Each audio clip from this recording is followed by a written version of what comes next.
Bismillahirrahmanirrahim. Assalamualaikum warahmatullahi wabarakatuh. Waalaikumsalam warahmatullahi wabarakatuh. Gimana adik-adik semua udah pada semangat belum? Semangat. Masih semangat nih? Semangat. Jawab suami kurang kompak nih. Sekali lagi ya. Assalamualaikum warahmatullahi wabarakatuh. Waalaikumsalam warahmatullahi wabarakatuh. Nah, gitu dong.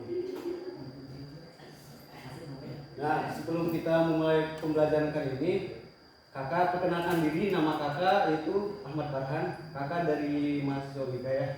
Biasa dipanggil Kak Farhan.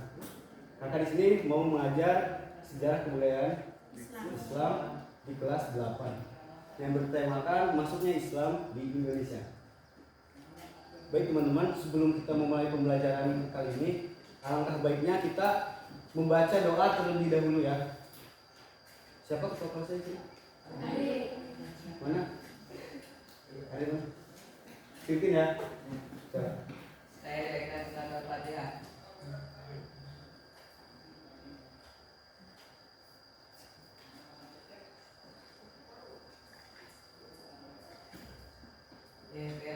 Assalamualaikum warahmatullahi wabarakatuh. Waalaikumsalam warahmatullahi wabarakatuh. Teman-teman, sebelum kita memulai pembelajaran, buku tulisnya sama bolpoinnya tolong disiapkan di meja masing-masing.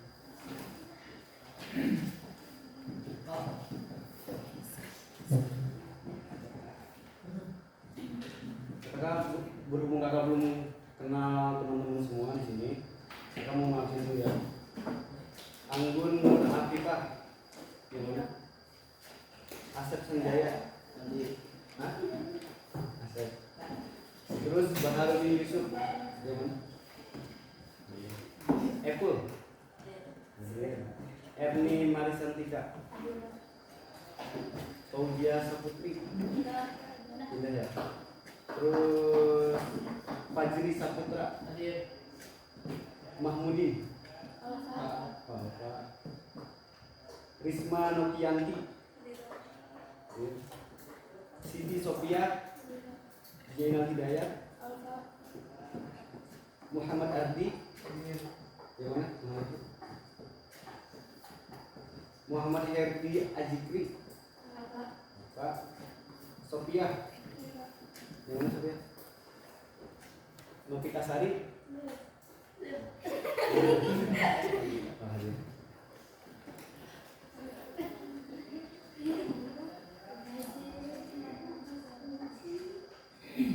Nah, sebelum kita memulai sejarah, teman-teman tahu nggak itu sejarah itu apa? Hah? Kurang keras? Cerita. Terus dari perempuannya sejarah itu apa? Hah? Ada lagi? Ada jawab? Masa lalu. Nah, jadi teman-teman, sejarah itu adalah siapa kita dan mengapa kita seperti ini. Ngerti gak? Dari quotes ini. Hah? Jadi kita itu lahir dari sejarah. Dan kita ada di sini itu karena sejarah, teman-teman. Nah, mengapa kita seperti ini? Karena hasil dari sejarah. Itulah sejarah. Jika sejarah itu baik, kita akan berbondong-bondong untuk mempertahankan sejarah itu. Jika sejarah itu jelek, maka kita akan berbondong-bondong untuk memperbaiki diri. Misalkan, di antara teman-teman semua ini, ada yang keturunan dari bangsawan. Misalkan kalau di Sunda itu Raden, misalkan keturunan dari Prabu Siliwangi, maka kita akan berupaya untuk mempertahankan bahwa kita itu berasal dari keluarga atau dari seorang bangsawan. Maka jika sejarah itu jelek, maka kita akan berusaha untuk memperbaiki sejarah itu. Paham nggak?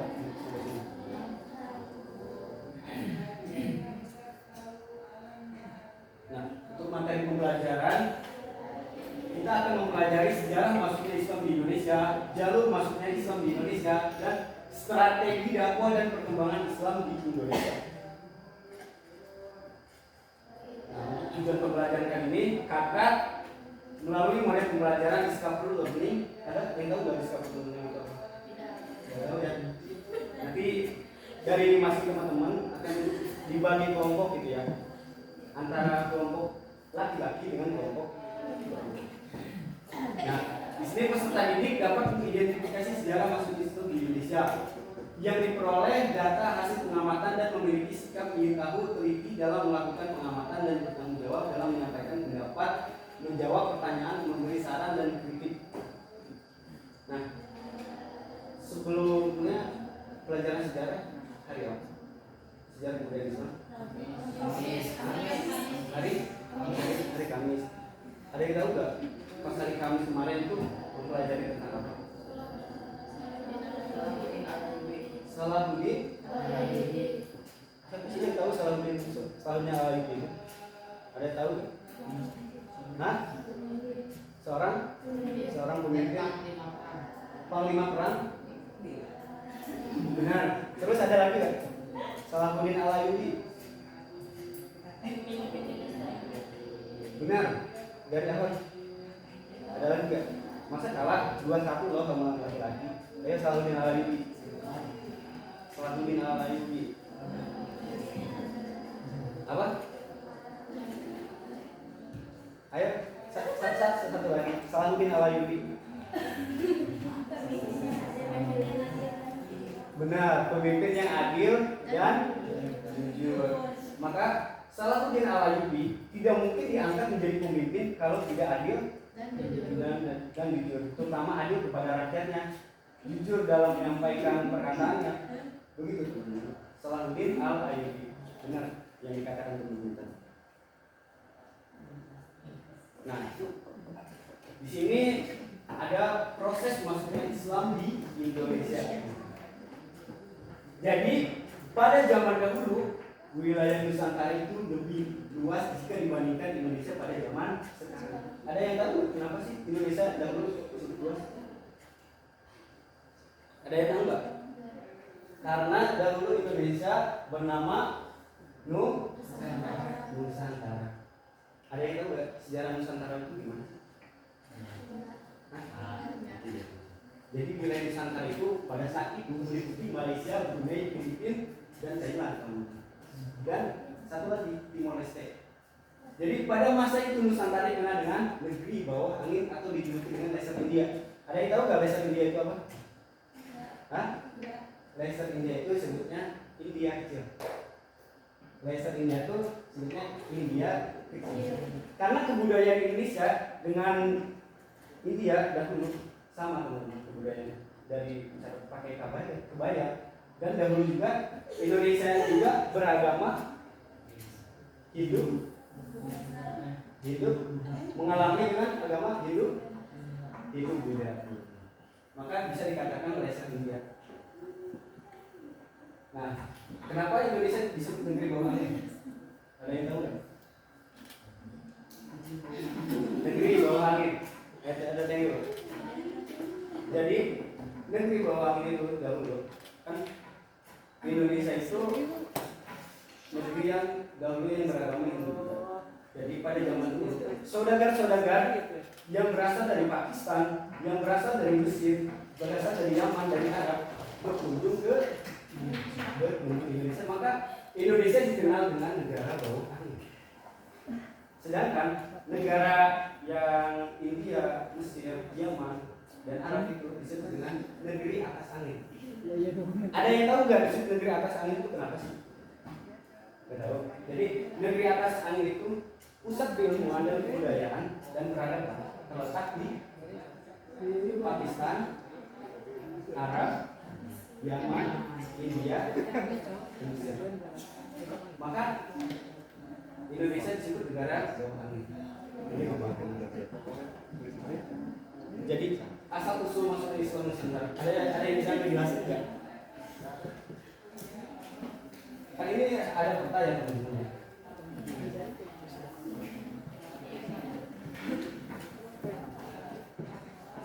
Jadi kan ada peta. Ini negara Arab.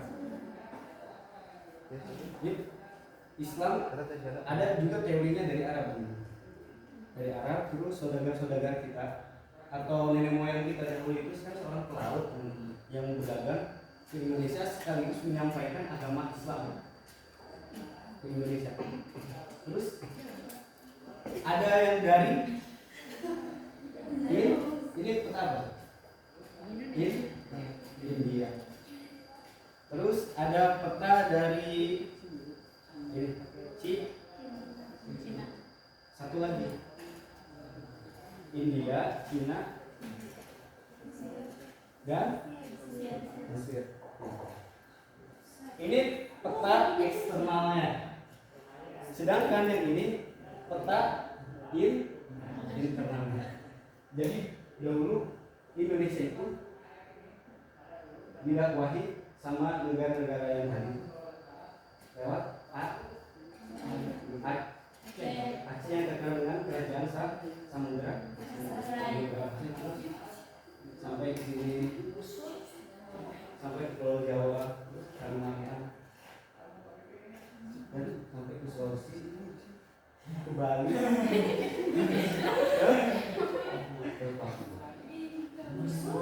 Nah kan berhubung kita menggunakan metode discover learning atau diskusi bareng-bareng, angka enaknya gitu ya. Udah pada bosan kan duduk kayak gini itu sudah bosan kan? Bosan kan? Mau dirubah nggak cara duduknya? Biar teman-teman bisa diskusi bareng-bareng biar enak. Itu aja ya. Jadi misal meja laki-laki digabung terus muter, duduknya muter meningkat biar enak diskusi bareng-bareng. Coba yang kedua.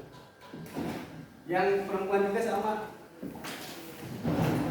Kenapa sih kakak metode diskusi ini?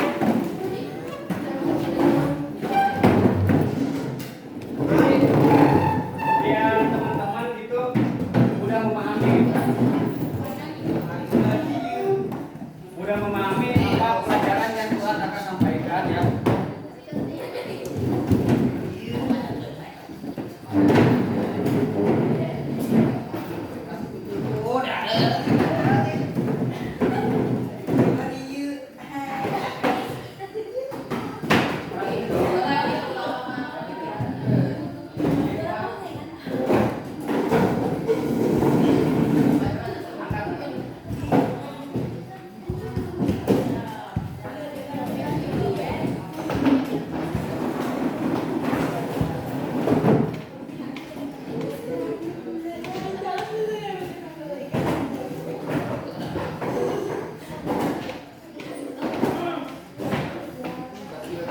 Jadi kan di antara teman-teman ini ada yang mudah memahami maksudnya materi dan ada yang harus berulang kali disampaikan materi gitu biasa. Nah, berhubung menggunakan metode diskusi ini, teman-teman yang belum ngerti bisa nanya ke temannya sebangku.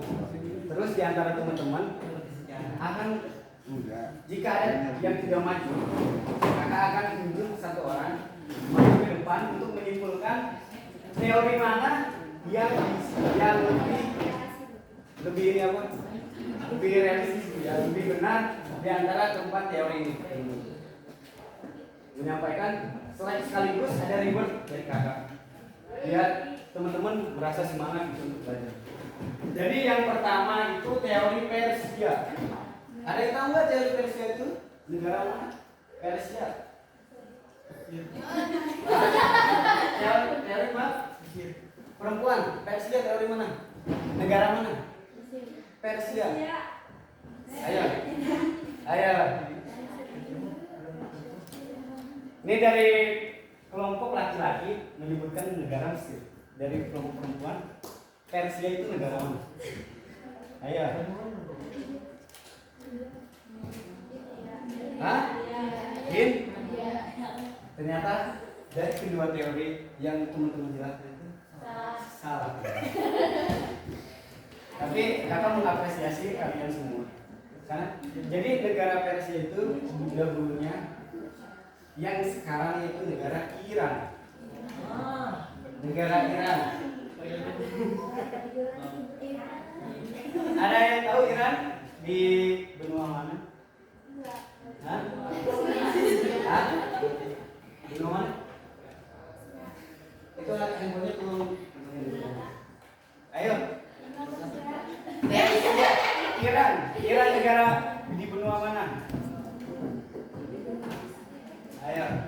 Benua mana?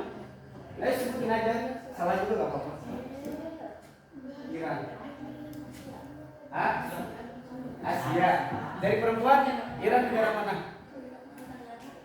Negara di benua mana? Benua mana? Kan di dunia itu mencakup benua itu dari Afrika, Eropa, Amerika. Ayo, Iran negara mana? Di benua mana? Amerika. Ternyata salah tuh. Benar yang dikatakan adik ini yang tadi siapa namanya? Ayo gawe. Benua Asia teman-teman. Iran itu terletak di benua Asia. Benar kan? Jadi sejak abad ke-15 Masehi di Sumatera bagian Aceh ada perkumpulan orang-orang Persia, teman-teman. Jadi dahulu ada perkumpulan orang-orang Persia itu, jika sekarang disebutkan ada perkampungan Persia dahulu di Sumatera bagian Aceh. Dengan diperkuat pengaruh Persia dalam berkakak kesusastraan Melayu. Kesusastraan Melayu. Ada yang tahu nggak kesusastraan Melayu berarti? Ini perpaduan antara bahasa Arab, bahasa Iran dengan bahasa Melayu. Jadi contohnya Jabar. Jabar kan artinya berkasar. Masuk ke Persia jadi ajar. Masuk ke Persia jadi ajar, terus masuk ke Melayu jadi pes. Kan beda-beda kan? Pes. Jadi Jabar, ajar, pes. Jadi masuk Melayu itu jadi pes. Selain dari itu, bahasa Melayu juga yang dipadukan dengan bahasa Iran. Contohnya Shahbandar. Ada yang tahu nggak Shahbandar itu? Shahbandar itu pemimpin atau panglima. Shahbandar. Jadi bahasa Iran dengan bahasa Melayu dapat perpaduan.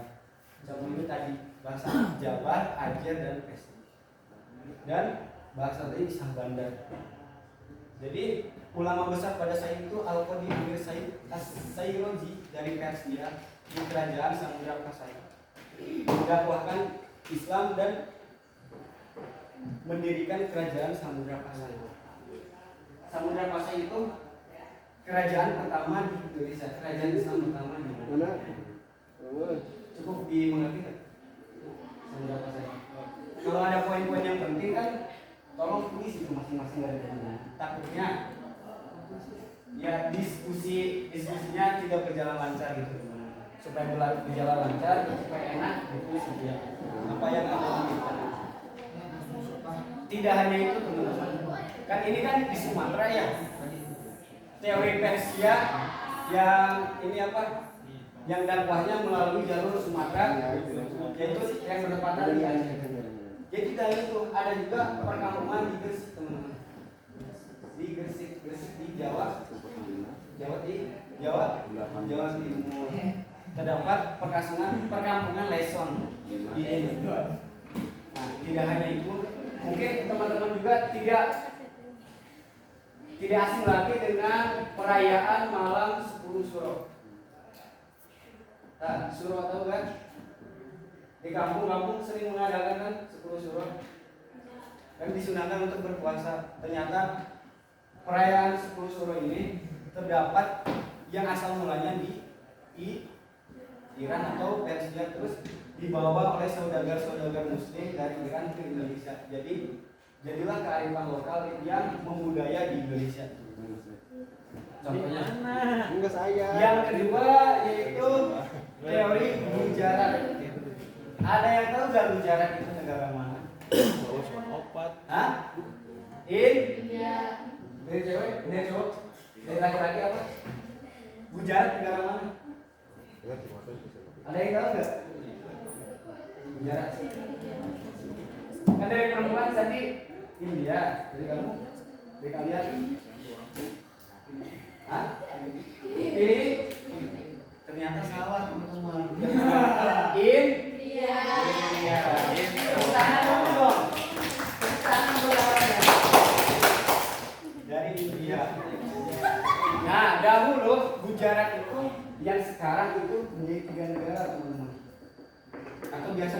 kalau teman-teman suka lihat TikTok atau di sosial media disebut perindapan. Perindapan. Pernah dengar nggak perindapan? Ketiga negara. Yang itu India, Bangladesh, dan Pakistan. Dan Pakistan. Sini teori Gujarat ini menurut Pisnapel dan Mukwege. Pisnapel dan Mukwege itu seorang ilmuwan dari Belanda, teman-teman. Kan dahulu kan kita dijajah oleh kolonial Belanda. Berapa tahun? 350 tahun. Nah, di sini kan Pisnapel dan Mukwege merupakan seorang yang tinggal lama di Indonesia, tahu budaya Indonesia, tahu akan Islam masuknya ke Indonesia itu kapan, sejarahnya. Jadi bahwa Islam masuk ke Nusantara itu pada abad ke-3, sedangkan kalau teori Persia dari abad ke-15. Jadi Islam masuk ke Indonesia pada abad ke-13 Masehi yang berasal dari Gujarat dan Malabar India. Hal ini diperkuat dengan bukti adanya lisan para ulama kerajaan Samudra Pasai ini, khususnya Malik As-Saleh yang wafat pada 1297 Masehi. Jadi batu nisan yang ada di Indonesia yang dahulunya ternyata dibawa oleh saudara-saudara India ke Indonesia. Jadi batu nisan Indonesia dengan batu nisan yang ada di India itu memiliki kesamaan. Ternyata batu nisan yang ada di Indonesia itu berasal dari India. Jadi tidak hanya itu, kebudayaan kita aja sama, teman-teman. Antara tidak jauh beda gitu, antara budaya India dengan budaya yang ada di Indonesia. Karena dahulu kita ya tadi dipengaruhi oleh agama Hindu dan Buddha. Dulu kerajaan yang ada di Nusantara, ada yang tahu nggak kerajaan yang terbesar yang menguasai dari sampai ke ini hampir ke Mongol, hampir ke Cina. Ada yang tahu nggak? Majapahit. Tapi sayang dari teori Gujarat ini apa kerajaan Majapahit itu sempat ini luntur karena masuknya Islam ke dari Gujarat ke Indonesia. Begitu teman-teman. Selanjutnya, tapi udah ditulis kan? Hah? Belum? Udah tulis dulu. Udah jelas? Iya.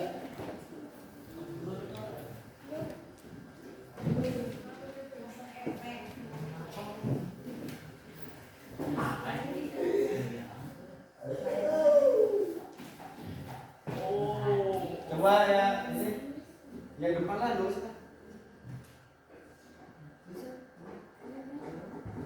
Ayo.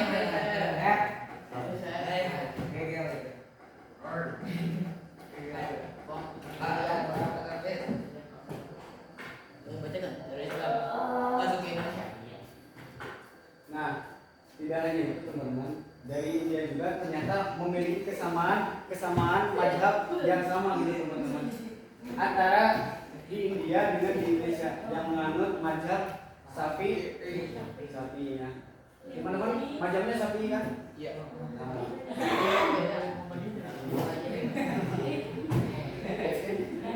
Nah, ada juga raja-raja yang ada di apa? Yang dari India itu memiliki marga Al-Malik teman-teman.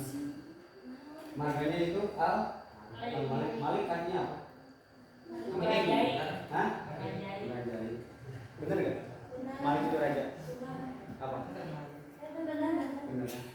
Malik itu raja teman-teman. Memiliki kesamaan.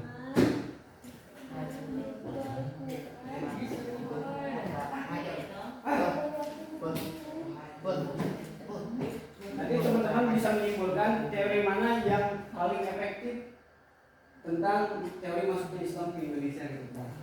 Tentang teori Persia, Gujarat, dan teman-teman boleh berdiskusi.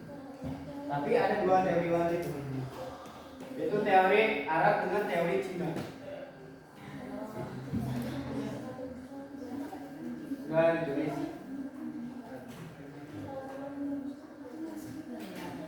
Yang perempuan udah nulis belum? Belum. Kelihatan nggak?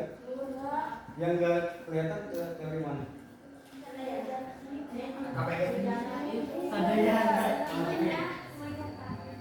Yang depan kan nulis. iya.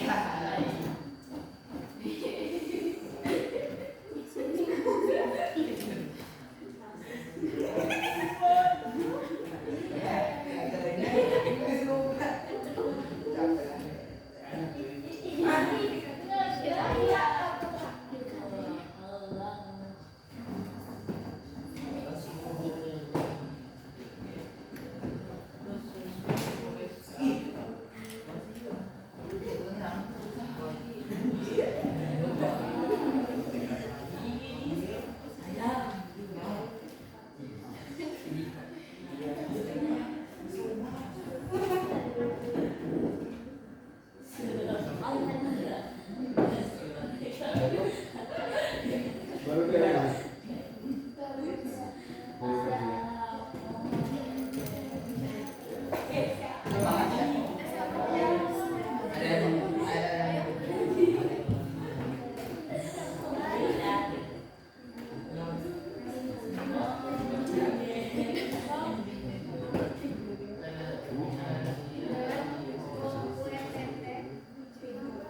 Kakak kasih waktu 1 menit lagi ya.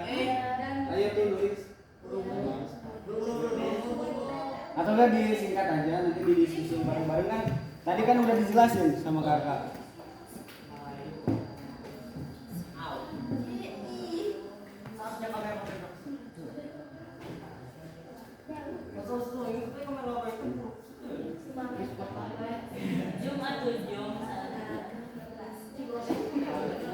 Ayo 30 detik lagi mungkin. 30 detik lagi.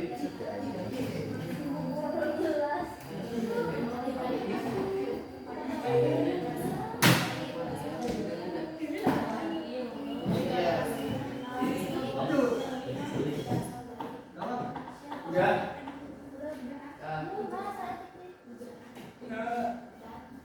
10 detik lagi mungkin. 10. Oke lah. Nanti untuk teori selanjutnya kakak sambil menjelaskan, teman-teman sambil menulis ya. Udah cukup teman-teman. Udah ya. Selanjutnya teori Arab dan teori Cina. Ada yang tahu nggak teori Arab? Negara mana? Arab. Ayo Arab. Arab Saudi. Terus teman-teman. Selain itu ada lagi nggak?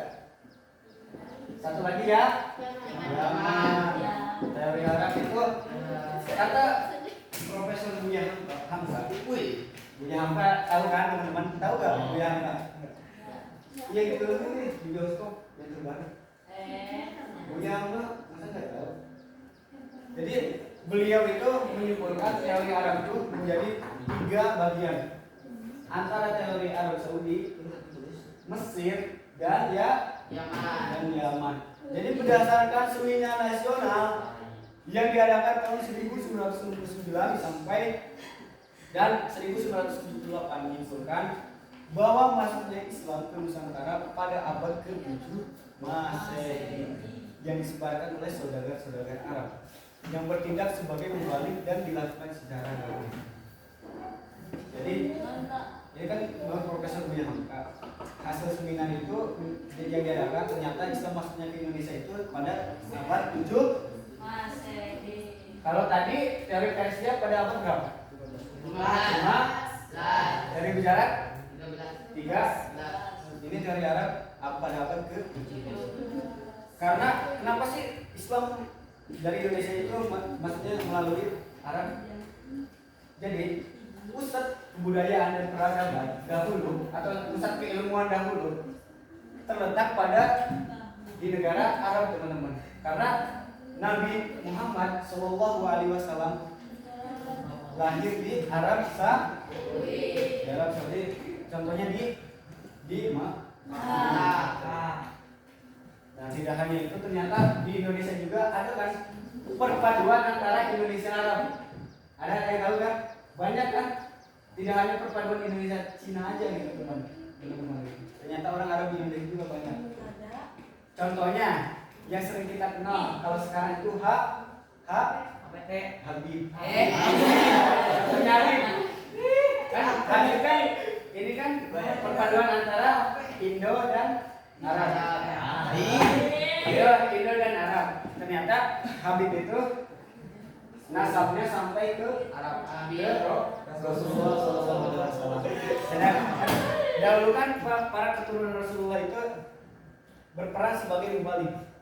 Jadi mubaligh itu seorang yang menyampaikan agama Islam untuk berdakwah ke Indonesia. Yang dilakukan secara damai. Nanti kita jelaskan secara damai itu ada kaitannya dengan ilmu tasawuf. Cukup dimengerti nggak teori Arab? Hah? Cukup. Terus sekarang itu teori Cina. Nah.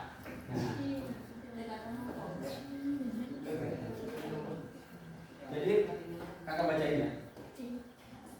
Menurut teori ini bahwa Islam masuk ke Nusantara pada abad ke-7 masih sama teman-teman antara teori Arab dengan teorinya Cina. Pada abad ke-7 masih. Karena orang-orang Tiongkok telah berbaur dengan penduduk pribumi dalam jalur perdagangan. Makanya orang-orang Cina sekarang itu pintar dalam berdagang, berbisnis, berusaha. Contohnya, ada yang tahu nggak orang-orang Cina di Indonesia itu ngapain? Buka toko apa gitu misalnya? Emas. Toko emas ini dikuasai oleh Cina. Orang-orang keturunan Tionghoa. Tionghoa kan Tionghoa sama. Ada yang dari perempuan nggak? Yang lihat ke lingkungan sekitar gitu yang lihat teman-teman. Orang-orang Cina itu, orang-orang keturunan Cina itu membuka bisnis apa? HP. HP emas juga sama ya, itu berdagang gitu.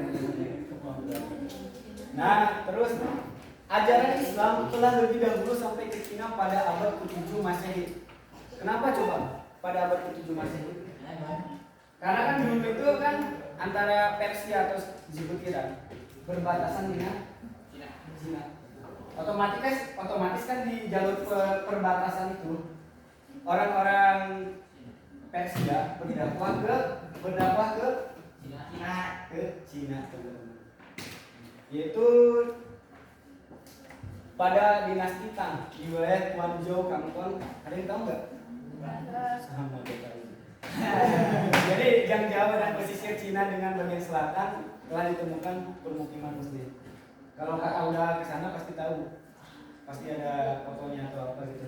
Sedangkan kakak hanya mempelajari teorinya saja teman-teman. Terus sekarang udah ditulis? Udah.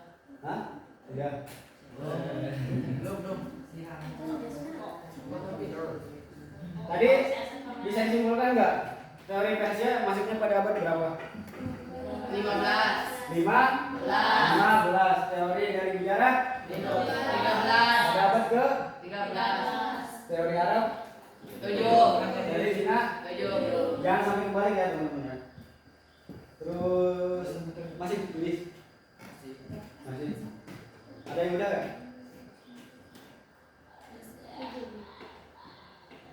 Laki-laki udah nulis.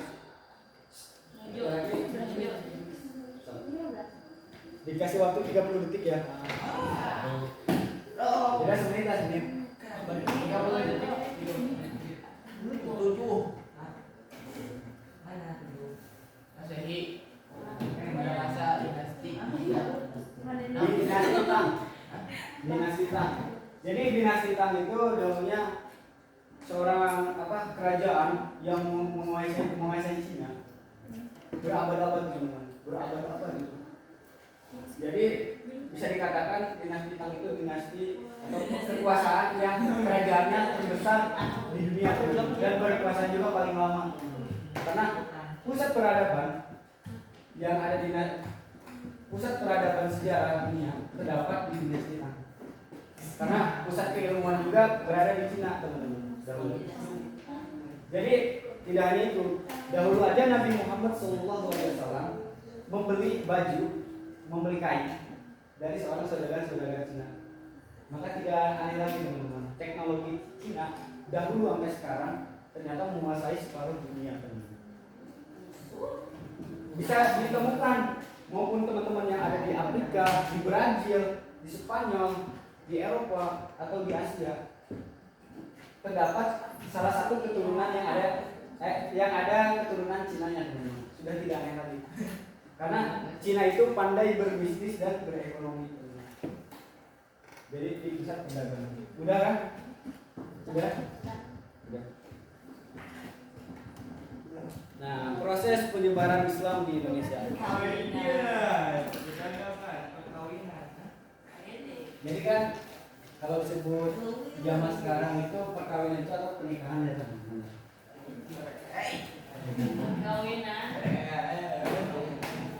Jadi kenapa Islam masuk ke Indonesia itu melalui jalurnya itu penyebarannya di proses perdagangan. Ada yang tahu nggak? Ada yang tahu nggak? Jadi dahulu saudara-saudara Muslim yang berasal dari Arab, Cina, Gujarat dan Persia datang ke Indonesia itu tujuannya itu untuk berdagang, teman-teman. Karena Indonesia itu terkenal akan kayanya rempah-rempah. Nah, kenapa Belanda juga datang ke Indonesia? Karena untuk menguasai sumber daya alam yang ada di Indonesia. Lalu sumber daya alam yang dikelola oleh saudara-saudara Muslim lalu diperjualbelikan ke orang-orang pribumi. Indonesia kan kaya kan, teman-teman. Freeport aja pertambangan emas terbesar di dunia ada di Indonesia. Tapi sayangnya dikuasai oleh Amerika. Jadi bisa disimpulkan kenapa Islam masuknya ke Indonesia itu melalui jalur perdagangan. Karena dahulu nenek moyang kita itu niatnya itu untuk berdagang sekaligus menyampaikan ajaran agama Islam. Gitu. Sudah dapat dipahami perdagangan? Selanjutnya itu perkawinan atau pernikahan. Jadi ada sejarahnya, teman-teman. Dahulu Panglima Brawijaya atau pemimpin dari kerajaan Majapahit menikah dengan seorang saudara Cina, anak saudara Cina. Ternyata anak saudara Cina itu beragama Islam. Bisa dikatakan putri Salah. Putri Campa, teman-teman. Putri Campa itu ibunda dari Raden Patah itu pendiri kerajaan Islam pertama di Pulau Jawa atau biasa disebut dengan Kerajaan Demak. Kerajaan Demak. Nah, dahulu juga Raden Patah dijuluki dengan Pangeran Jinbun. Pangeran Jinbun. Jadi Jinbun itu berasal Cina karena ibunda dari Raden Patah itu berasal dari Cina. Menikah dengan seorang pribumi atau raja yang ada di Indonesia. Itu Pangeran Brawijaya lalu menghasilkan anak yaitu tadi Raden Patah. Bisa dapat dipahami perkawinan. yang tadi juga nyambung lagi orang Arab dan Indo. Yang menikah ada kan campuran itu antara Indo Arab atau Indo Persia, Indo Iran, Indo India, Indo Cina, banyak. Bahkan kerajaan Pajajaran juga itu dahulu antara perpaduan orang Indo dengan orang Cina. Selanjutnya itu politik. Ternyata nenek moyang kita dahulu atau saudara-saudara yang masuk ke Indonesia dahulu ternyata kita berpolitik. Kenapa ada yang kan tentang berpolitik? Jadi dia itu kayak ini teman-teman, menyampaikan berdakwah agama Islam yang diajarkan ke orang-orang pribumi, ke orang-orang pribumi yang diajarkan pribumi. Lalu dia sudah rakyatnya kena masuk Islam, otomatis rajanya itu mulai panik dong, mulai ini apa? Kayak terdoktrin itu oleh ajaran Islam. Lalu lama demi apa waktu demi waktu seiring berjalannya waktu, maka raja-raja yang itu lalu beragama Islam. Paham gak dari sistem perpolitikan? Jadi saudara-saudara kita dulu pandai untuk berpolitik akan ajaran agama Islam. Selanjutnya itu pendidikan. Ada yang tahu nggak contoh pendidikan yang ada tuh sampai zaman sekarang? Hah? Pesantren. Iya kan sama aja pondok pesantren. Contohnya kalau dari bidang pendidikan itu dari pondok pesantren. Kan pondok pesantren terus mengajarkan agama Islam saja ya teman-teman. Mengajarkan syariat Islam dan lain-lain. Paham nggak dari ini? Dari pendidikan contohnya itu pondok pesantren. Selanjutnya yaitu dari kesenian. Ada yang tahu dari kesenian? Hah? Wayang benar. Apa tadi? Benar juga. Kenapa bisa dikatakan wayang? Karena dahulu Indonesia kebudayaannya itu kayak ada teaternya gitu, ada apa?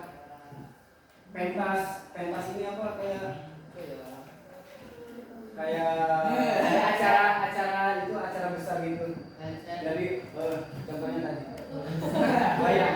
Jadi kan contohnya dari Sunan Kalijaga. Sunan Kalijaga itu menyebarkan agama Islam melalui wayang. Wayang kulit. Nah, kalau di yang tadi Kosidan benar. Yang tadi. Berasa dari yang mana? Jadi Kosidan kayak akulturasi itu teman-teman. Akulturasi itu kayak suatu kebudayaan yang ada di negara Arab dipadukan dengan ada di Indonesia tanpa menghilangkan kebudayaan ini. Paham gak nih? Paham. Selanjutnya tasawuf. Nah, bisa dikatakan tasawuf karena dahulu saudara-saudara Muslim yang datang ke Indonesia itu berperan sebagai mubalik atau seorang ulama-ulama besar. Yang mengajarkan, jadi mubalik dahulu itu yang mengajarkan agama Islam secara damai. Benar kan? Jika Portugis terkenal dengan ajarannya itu apa? Triji, apa ya? Glory, gospel. Jadi gospel itu yang harus berarti gospel. Gospel itu menyebarkan agama Kristen secara pemaksaan. Contohnya Belanda kan menjajah Indonesia. Diperangi gitu. Apa teman-teman pernah dengar gak? Orang-orang Arab, orang-orang Muslim ketika berkuasa di Indonesia itu secara berperang atau kayak penindasan gitu. Pernah mendengar ya? Tidak mendengar kan? Maka bisa dikatakan tasawuf. Jadi Islam teori Arab datang ke Indonesia itu dilakukan secara damai tanpa ada peperangan. Cukup dipahami. Ada yang perlu ditanyakan tentang teori-teori yang keempat tadi dari jalur penyebaran agama Islam? Ada nggak? Enggak. Cukup mengerti. Jadi selanjutnya teman-teman berdiskusi antara kelompok yang tadi kelompok laki-laki dengan kelompok perempuan ya. Berdiskusi secara masing-masing. Secara sama. Jadi dari keempat teori tersebut, manakah teori yang paling efektif gitu teman-teman? Paling bisa dijelaskan sejarahnya. Antara keempat teori tadi, teori apa tadi? Teori Persia, Gujarat, Arab, dan teori gimana? Ayo, kakak kasih waktu 4 menit. 5 menit untuk berdiskusi. Nanti jika dari teman-teman sudah ada yang bisa untuk tampil ke depan, kita dipersilahkan. Ayo, dari keempat teori tersebut, yang tadi kan sudah mencatat ya.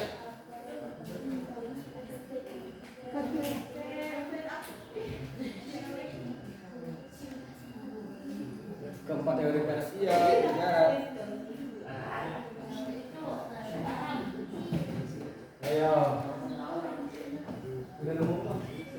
Hah? Dari mana teori Arab tuh? Ada teori Cina ada. Hah? Udah ada yang siap belum maju ke depan menjelaskan kenapa sih datang Islam misalkan teori Arab datang Islam pada abad ke-7 ke Indonesia itu bisa dijelaskan menurut sejarahnya atau menurut pendapat teman-teman masing-masing. Ada. Belum siap. Lagi-lagi ya, udah ada tuh. Dari mana yang paling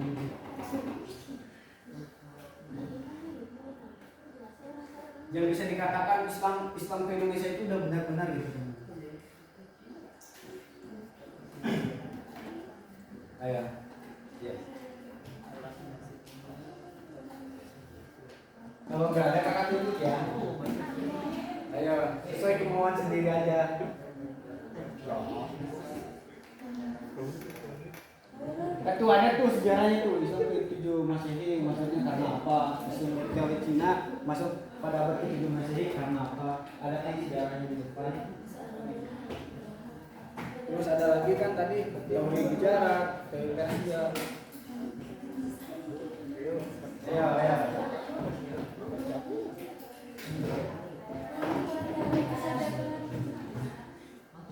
Ada belum? Ayo.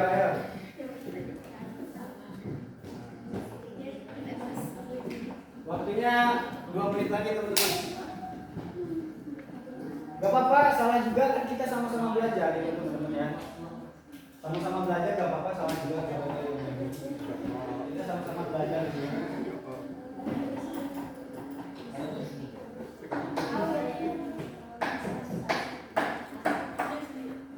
Ayo, waktunya 1 menit lagi. 1 menit lagi.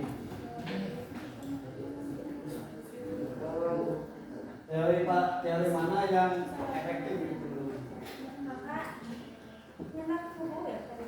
Ya nggak apa-apa. Ini sesuai diskusi. Ayo. Tenang kok. Yang maju dapat reward dari kakak. Hah? Siapa? Yang maju siapa? Laki-laki duluan atau perempuan?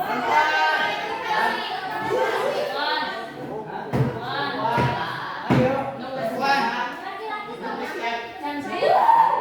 Guys, mundur dari 5, 4, perempuan. 3, 2, 1. Perempuan. Oke, perempuan. Teori mana yang paling efektif? Dari keempat teori tersebut.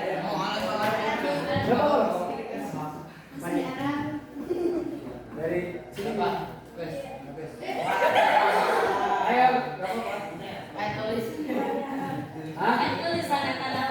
kenapa teori Arab?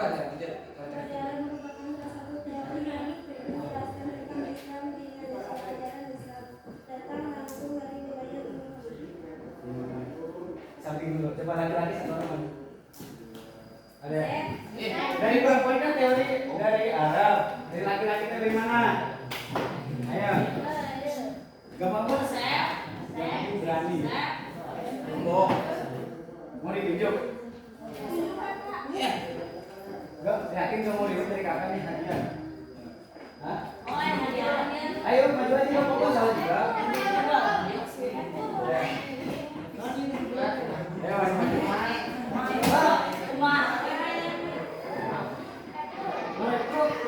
Dari mana? Dari laki-laki, bukan? Dari mana? Dari Persia. Dari Persia. Kenapa dari Persia?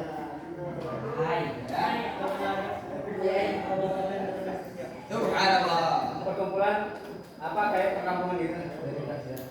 Ternyata yang paling efektif itu dari teori Arab.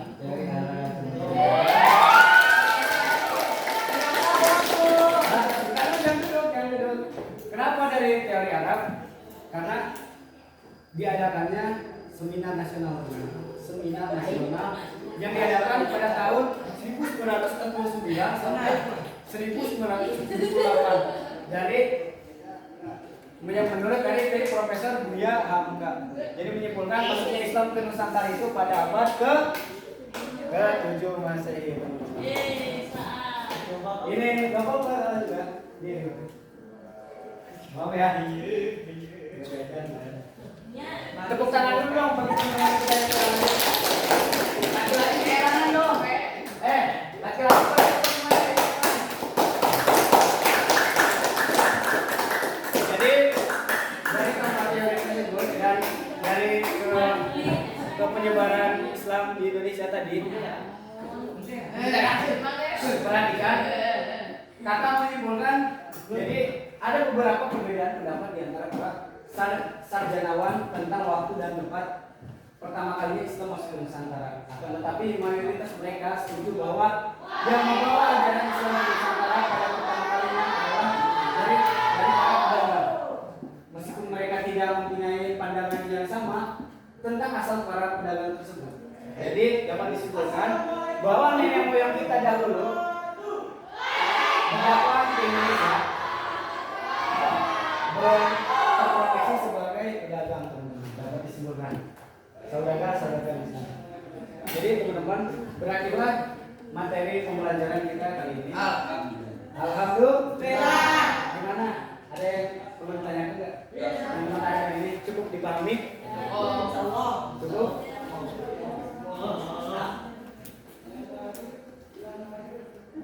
Selanjutnya, mari kita tutup pembelajaran kali ini dengan mengucap Alhamdulillahirabbil alamin.